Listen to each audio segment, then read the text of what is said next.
നമസ്കാരം. Raf talk ഫുട്ബോളിലേക്ക് അവർക്കും സ്വാഗതം. ഇത്തവണ ഇറ്റലി വേൾഡ് കപ്പിന് യോഗ്യത നേടിയില്ലെങ്കിൽ ഞാൻ രാജ്യം വിട്ട് മറ്റെവിടെയെങ്കിലും പോയി ജീവിക്കും. ഇങ്ങനെ ഒരു പ്രസ്താവന നടത്തിയിരിക്കുന്ന ഇറ്റാലിയൻ കോച്ച് അവരുടെ മുൻ സൂപ്പർ താരമായിരുന്ന ഗനാരോ ഗറ്റൂസോയാണ്. ഗറ്റൂസോ വളരെ ഗട്ട്സിൽ പറയുന്നു, നേടും, ഇത്തവണ വേൾഡ് കപ്പ് യോഗ്യത നേടുമെന്ന്. അപ്പോൾ നമുക്കറിയാം, കഴിഞ്ഞ മത്സരം ഇസ്രായേലിനെ ഇറ്റലി ഏകപക്ഷീയമായ 3 ഗോളുകൾക്ക് തോൽപ്പിച്ചു.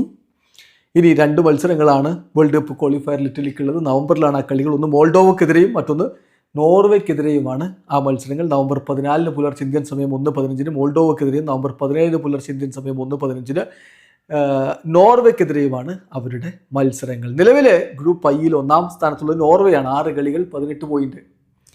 ഇറ്റലിക്ക് 6 കളികൾ 15 പോയിന്റ്. സോ അടുത്ത മത്സരം വിജയിക്കുക മോൾഡോവക്കെതിരെ, പിന്നെ നോർവേക്കെതിരെയുള്ള മത്സരം അത് വിജയിക്കുക. അപ്പം നോർവേക്കും ഇറ്റലിക്കും ഒരുപോലെ പോയിന്റുകളാവും. പക്ഷേ പിന്നെ എന്ത് എന്നുള്ള ചോദ്യമുണ്ട്. അപ്പോൾ ഗോൾ ഡിഫറൻസ് നോക്കുമ്പോൾ നിലവിൽ നോർവേക്ക് +26ഉം ഇറ്റലിക്ക് +10ഉമാണ്. അപ്പോൾ അടുത്ത മാസത്തെ മത്സരങ്ങളിലൂടെ അത് കവർ ചെയ്യാൻ ഇറ്റലിക്ക് കഴിയുമോ എന്നുള്ളതാണ് ചോദ്യം. അതിന് മോൾഡോവക്കെതിരെ ഒരു വലിയ ഗോൾ വർഷം നടത്തേണ്ടി വരും. അത് സംഭവിക്കുന്നത് കാത്തിരുന്ന് കാണണം. ഇനിയിപ്പോൾ അതല്ല, ഗ്രൂപ്പ് 2-ാം സ്ഥാനക്കാരായി പോയാൽ നേരിട്ട് വേൾഡ് കപ്പിന് യോഗ്യത ലഭിക്കില്ല, പ്ലേ ഓഫിലേക്ക് പോകും. പ്ലേ ഓഫ് ഇപ്പോൾ എന്തായാലും ഉറപ്പിച്ചിട്ടുണ്ട്. ഇസ്രായേൽ 7 കളി 9 പോയിന്റ്, 3-ാമതുള്ള ടീം അവരെന്തായാലും പുറത്തായതാണ്. അപ്പോൾ പിന്നെ ഇറ്റലിക്ക് പ്ലേ ഓഫ് ഉറപ്പാണ്. ഡയറക്റ്റ് ക്വാളിഫിക്കേഷൻ കിട്ടുമോ എന്നുള്ള കാര്യത്തിലാണ് ചോദ്യമുള്ളൂ. ഏതായാലും ഇത്തവണ വേൾഡ് കപ്പിന് യോഗ്യത നേടിയിരിക്കും എന്ന ഉറച്ച വിശ്വാസത്തിലാണ് ഗനാരോ ഗറ്റൂസോ ഉള്ളത്. കഴിഞ്ഞ 2 വേൾഡ് കപ്പുകൾക്കും ഇറ്റലിക്ക് യോഗ്യത ഉണ്ടായിരുന്നില്ല. ഒരു ടീമിനെയും നമ്മൾ വില കുറച്ച് കാണേണ്ടതില്ല. ഫുട്ബോളൊക്കെ ഏറെ മാറിപ്പോയി എന്ന് തന്നെ കോച്ച് പറയുന്നു. അദ്ദേഹം പറയുന്നു, ഇപ്പോൾ ആ ഒരു ലക്ഷ്യത്തിലേക്ക്, വേൾഡ് കപ്പ് എന്ന ലക്ഷ്യത്തിലേക്ക് എത്താൻ പറ്റിയാൽ തീർച്ചയായിട്ടും അതിൻ്റെ ക്രെഡിറ്റ് ഞാൻ എടുക്കും.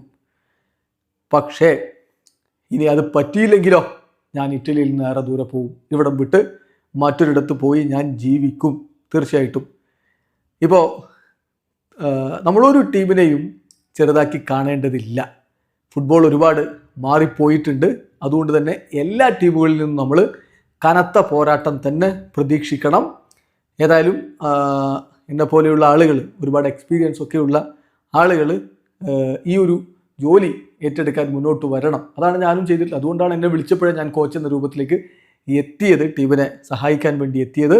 ഫെഡറേഷനോട് ഞാൻ നന്ദി പറയുകയാണ്, പ്രസിഡൻറ്റിനോട് ഞാൻ നന്ദി പറയുകയാണ്. യെസ്, വളരെയധികം ഹാർഡ് വർക്ക് ചെയ്യുന്നുണ്ട്.